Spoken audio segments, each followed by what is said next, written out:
Isaiah chapter 5. I will sing for my beloved, my love song concerning his vineyard. My beloved had a vineyard on a very fertile hill. He dug it and cleared it of stones, and planted it with choice vines. He built a watchtower in the midst of it, and hewed out a wine vat in it. He expected it to yield grapes, but it yielded rotten grapes. And now, inhabitants of Jerusalem and people of Judah, judge between me and my vineyard. What more was there to do for my vineyard that I have not done in it? When I expected it to yield grapes, why did it yield rotten grapes? And now I will tell you what I will do to my vineyard. I will remove its hedge, and it shall be devoured. I will break down its wall, and it shall be trampled down. I will make it a wasteland. It shall not be pruned or hoed, and it shall be overgrown with briars and thorns. I will also command the clouds that they rain no rain upon it. For the vineyard of the Lord of hosts is the house of Israel, and the people of Judah are his cherished garden. He expected justice, but saw bloodshed, righteousness, but heard a cry. Woe to those who join house to house, who add field to field, until there is room for no one, and you are left to live alone in the midst of the land. The Lord of hosts has sworn in my hearing, surely many houses shall be desolate, large and beautiful houses without inhabitant. For 10 acres of vineyards shall yield but one bath, and a homer of seed shall yield a mere ephah.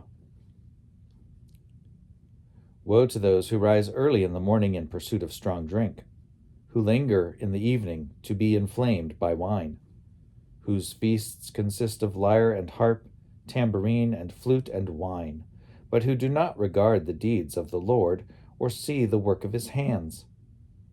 Therefore, my people go into exile for lack of knowledge. Their nobles are dying of hunger, and their multitude is parched with thirst. Therefore, Sheol has enlarged its appetite and opened its mouth beyond measure. The nobility of Jerusalem and her multitude go down, her throng and all who exult in her.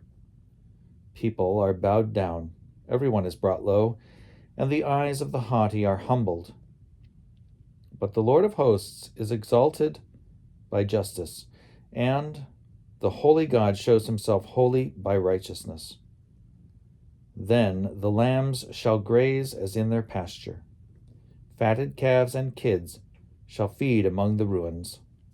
Woe to those who drag iniquity along with cords of falsehood, who drag sin along as with cart ropes, who say, "Let him make haste, let him speed his work, that we may see it. Let the plan of the Holy One of Israel hasten to fulfillment, that we may know it." Woe to those who call evil good and good evil, who put darkness for light and light for darkness, who put bitter for sweet and sweet for bitter. Woe to those who are wise in their own eyes and shrewd in their own sight. Woe to those who are heroes in drinking wine and valiant at mixing drink, who acquit the guilty for a bribe and deprive the innocent of their rights.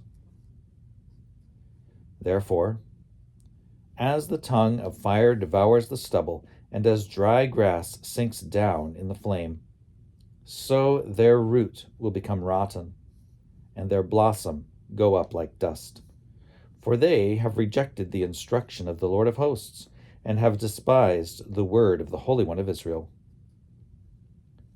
Therefore, the anger of the Lord was kindled against his people, and he stretched out his hand against them and struck them.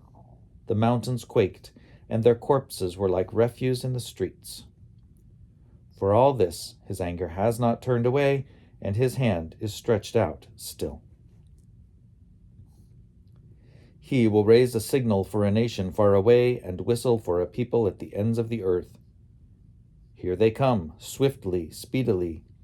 None of them is weary, none stumbles, none slumbers or sleeps. Not a loincloth is loose, not a sandal strap broken. Their arrows are sharp, all their bows strung. Their horses' hoofs seem like flint, and their wheels like the whirlwind. Their roaring is like a lion. Like young lions they roar. They growl and seize their prey. They carry it off, and no one can rescue. They will roar over it on that day, like the roaring of the sea. And if one look to the land, only darkness and distress, and the light grows dark with its clouds.